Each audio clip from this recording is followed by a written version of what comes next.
যে শাফি রহমতুল্লাহ আলাইহির মতো ব্যক্তি সারাদিন পরিশ্রম করে আসতেন, রাত্রে যখন বাড়িতে ফিরতেন মার পায়ে তেল মালিশ করে পাও টিপা টিপা ঘুম পড়াইতেন, মাঝে মাঝে তালু উঠাইয়া চুমা দিতেন।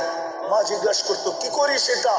তোমার পায়ের তালুতে চুমা দিই না, আমি তো আমার জান্নাতে চুমা দেওয়ার স্বাদ নিতেছি। দিন দিছিলেন এটার জন্য। মুসা আলাইহিস সালাম জিজ্ঞাসা করছে আমার জান্নাতের বন্ধুকে, বলছে কসাই। বলতেছে আল্লাহ আমি যেমন জিগাই জবাব এরকমই দেন। আমি জিজ্ঞেসি জান্নাতের বন্ধু, আপনি ফট করে কয়ে দিলেন কসাই। কোথায় কসাই, কোথায় আমি? আল্লাহ বলে সিদ্ধান্ত এটা। বলছে ঠিক আছে অ্যাড্রেস দেন, যায় দেখি কি আমল করে। যায় দেখে হ্যাঁ কসাই।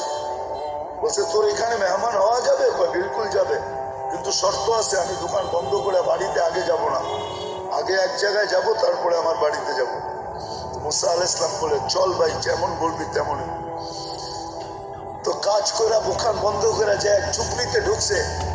খুনখুনে বৃদ্ধা যায় রুটি তৈরি করছে, তরকারি তৈরি করছে। বৃদ্ধাকে বুকে উঠায়া বুকে পিঠ বুকে লাগায়া নেওলা বানায় বানায় খাওয়াইছে। সমস্ত খেদমত করে যখন পরিপাটি করে শোয়া দিছে, যে এই যে পাশে আমার ঘর, চলো আমার ঘরে, তুমি আমার ঘরে মেহমান থাকবে। বলছে বুঝলাম না এই বৃদ্ধা কে? আমার মা, সকালে সেবা করে যাই, বিকেলে এসে আগে মার সেবা করি। বুঝলাম তো সেবা, কিন্তু মাকে যখন সেবা শেষ করার পরে শোয়া দিলাম, মা জানি হাত উঠে কি বললো, কারে দূর পাগল মা। যখনই সেবা শেষ করি তখনই হাত উঠে বলে আল্লাহ আমার সন্তানকে মুসার জান্নাতের সঙ্গী বানায়। মুসা আলাইহিস সালাম কয় জানার আর মেহমান হওয়ার দরকার নাই, বুঝা ফেলছি। মা পাগল না, তুই পাগল। মা তোকে মুসার জান্নাতের সঙ্গী বানায় দিছে, আমি মুসা।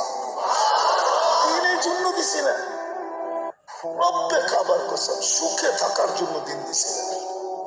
দিন এই জন্য দিছিলেন যে যুবক চির যৌবন পাক, চিরদিনের জন্য, চিরদিনের জান্নাতের নেয়ামত পাক, চিরদিনের জন্য 14 তারিখ পাক।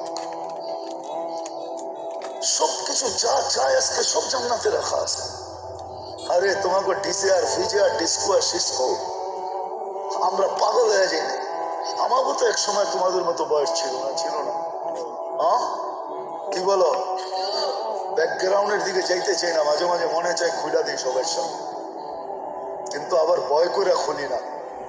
আমরাও এরকম জায়গার থেকে আইসা পড়ি না, আকাশ থেকে নামছি। আমরা এই সমাজ থেকে বড় হয়েছি, আমার পিছিয়েও ব্যাকগ্রাউন্ড আছে। আল্লাহর মেহেরবানি এই লাইনে নিয়ে আসছে। যৌবন তো এক সময় বুজুর্গ ভিতরও ছিল যারা মাদ্রাসায় পড়ছে না, ছিল না। কেন হারায় যেতেছ?